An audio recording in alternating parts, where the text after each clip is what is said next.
Deep within the Appalachian forests of the United States lies a place few dare to mention, a forgotten village known only as Silent Hollow.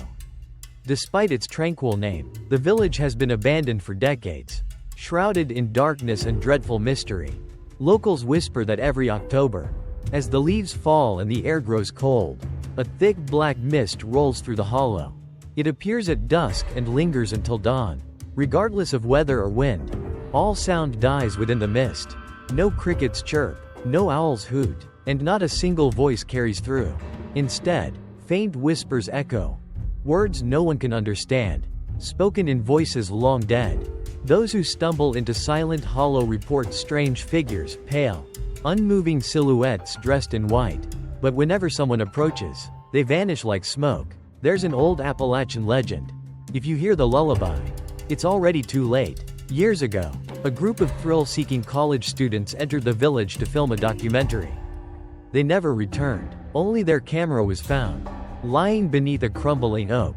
The final recording? A sorrowful lullaby, and the sound of someone quietly weeping. Elders in nearby towns believe Silent Hollow was built over an unmarked burial ground from the Civil War era. The dead were never properly laid to rest. Their spirits linger, lost, angry, forgotten. Even government officials once tried to investigate. A task force was sent in. By morning, they emerged, pale, silent, eyes vacant. None would speak of what they saw. One man muttered, over and over, "Don't go back, don't ever go back." Today, Silent Hollow doesn't appear on any map. But if you stray too deep into the Appalachians, you might find an old rusted sign, overgrown with ivy, barely readable. Turn around, or join the silence forever. It was nearly Halloween when 5 urban explorers from Tennessee, Jake, Maria, Tyler, Ben, and Leah, decided to return to the infamous Silent Hollow. They ran a popular paranormal YouTube channel and believed the legends were exaggerated. "It's just a ghost story." Jake laughed, loading up his camera gear. "Let's get some clicks." They reached the edge of the Appalachian forest by dusk, hiked 3 hours through overgrown trails, and finally arrived at the forgotten village. Nothing more than rotted wooden cabins, broken fences, and a chilling silence that wrapped around them like fog. As night fell, the mist returned. It came from nowhere, thick, black, heavy. Within minutes, even their flashlights seemed to dim. And then, Leah disappeared. One moment, she was walking beside Tyler, joking about the creepy vibes. The next moment, she was gone.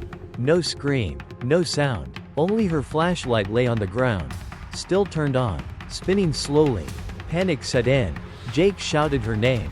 Ben ran in circles around the old chapel. Maria trembled as she pointed toward the trees. She saw someone. A white figure, standing still. But again, nothing. They played back the camera footage. In the frame, just before Leah vanished, a lullaby could be faintly heard. It wasn't from their group. It wasn't from the forest. It sounded like it came from inside the mist. Ben whispered, "We need to leave, now." But Tyler refused. "We can't leave her here." Then the whispers started, surrounding them. Faint at first, growing louder, closer.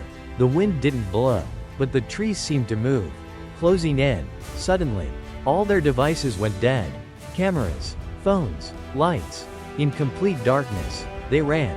The next morning, only Jake, Maria, and Ben made it out of the forest.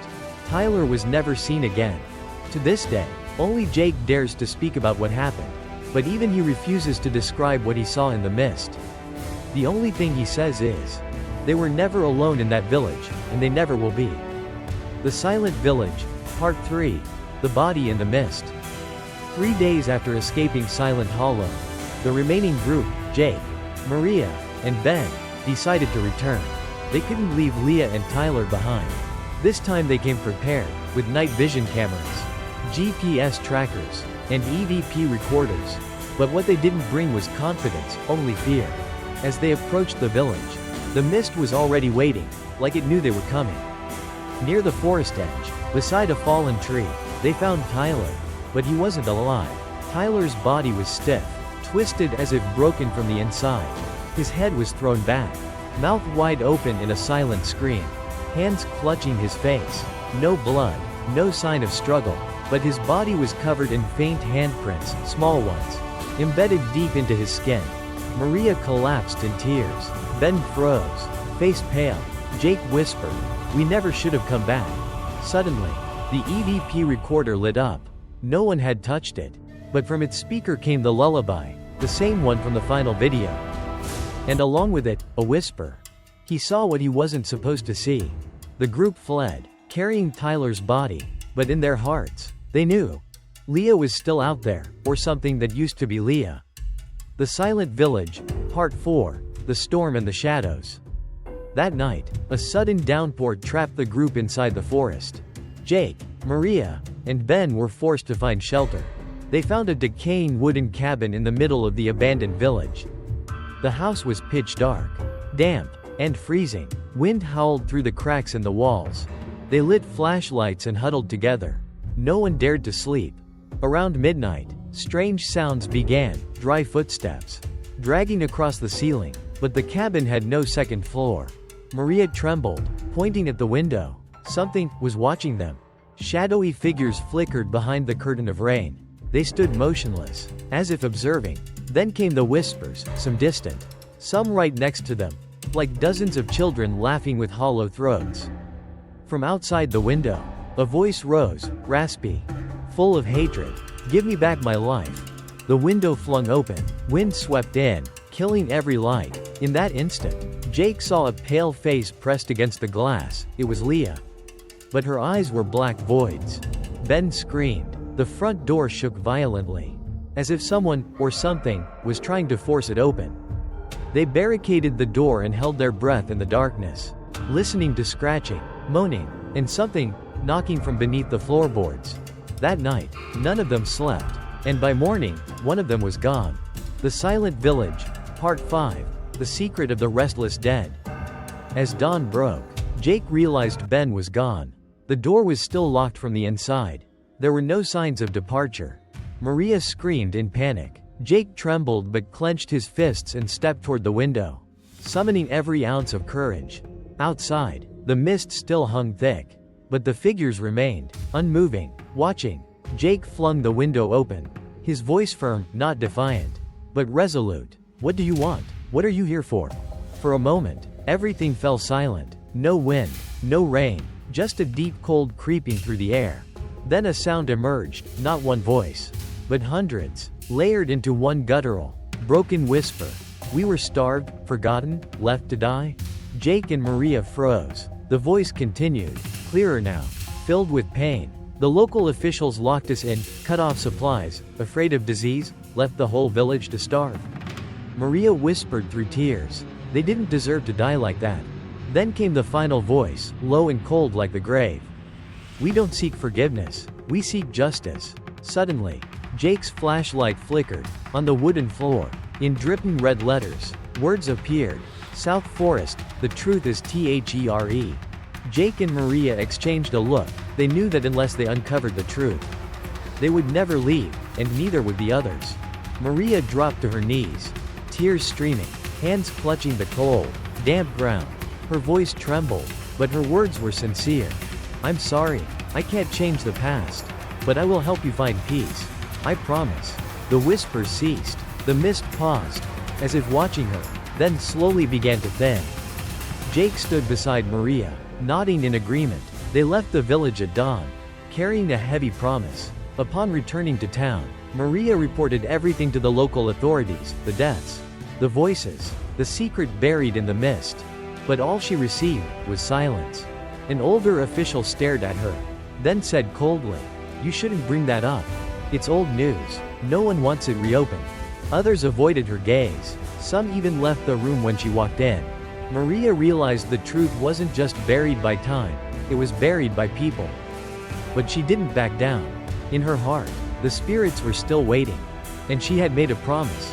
After being dismissed by the authorities, Maria returned home. She thought she might get a few days of peace to figure things out. But she was wrong.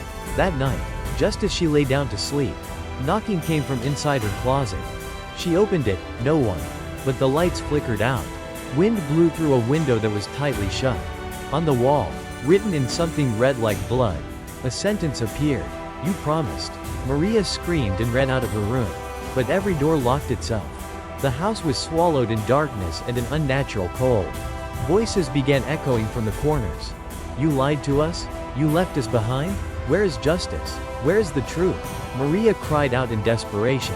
I tried. I told the authorities. They refused. I don't know what else to do.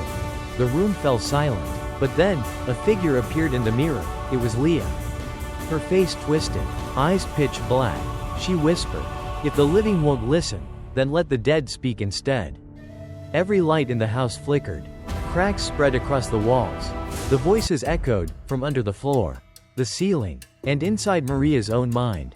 She collapsed to the ground, clutching her head, whispering in terror, I won't run. I'll keep going. I promise." After the haunting, Maria realized she couldn't convince the authorities with words anymore.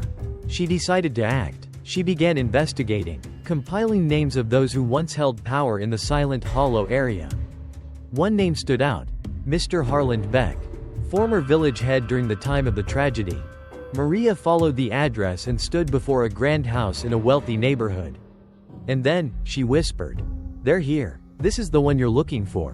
That night, Beck's home was overwhelmed by strange events. Lights flickered, objects shattered for no reason, and the sound of children crying echoed from the basement, though no one was there.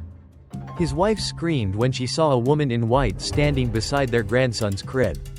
When the lights came on, no one was there.